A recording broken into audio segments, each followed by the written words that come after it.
Alright, just wanted to do a quick video on how the North Star moves.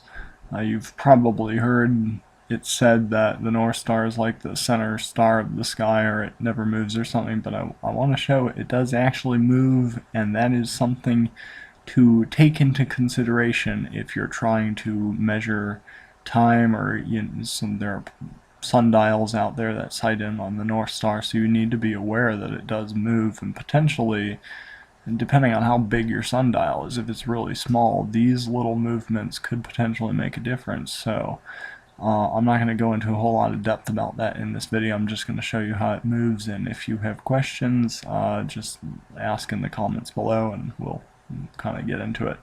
But oh, look at that. Okay, so what you're going to want to do if you're familiar with Stellarium is you're going to want to turn on these grid lines, and these are the equatorial grid lines, and they show you, I guess, the center point of the sky.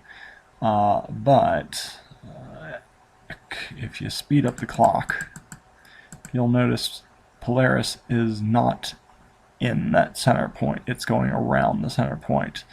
So again, if you're sighting in, you could be like up here or down here, depending on what time of night you sighted in, and so you just need to be aware. It could make a difference. The other thing I want to point out that I found very interesting is look what happens if you really speed up the clock. Let's go to like the year 3,500. Close enough, 3,400. Look at where the North Star is now.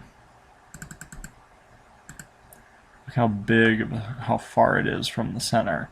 So, you know, I like to try and, when we do sundial stuff, I like to try and imagine we're in the shoes of the ancient people, and however we're doing it, we've got to try and replicate whatever they did. And so, I mean, this is just 1,000 years from now, and look how far it is. I mean, maybe this isn't the best method for trying to estimate time or figure out the creator's times, but maybe Stellarium's programming is false.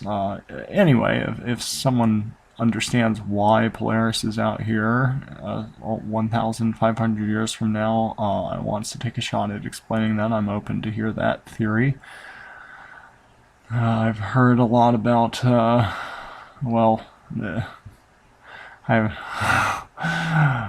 I need more information, so if anyone has any information about that, I'd love to hear it, but just be aware of it. It's not centered, and it seems to get worse over time, but there might be ways around that, but it's just something good to be aware of. So shalom, and may Abba bless as you continually seek out his truth and love with a pure heart.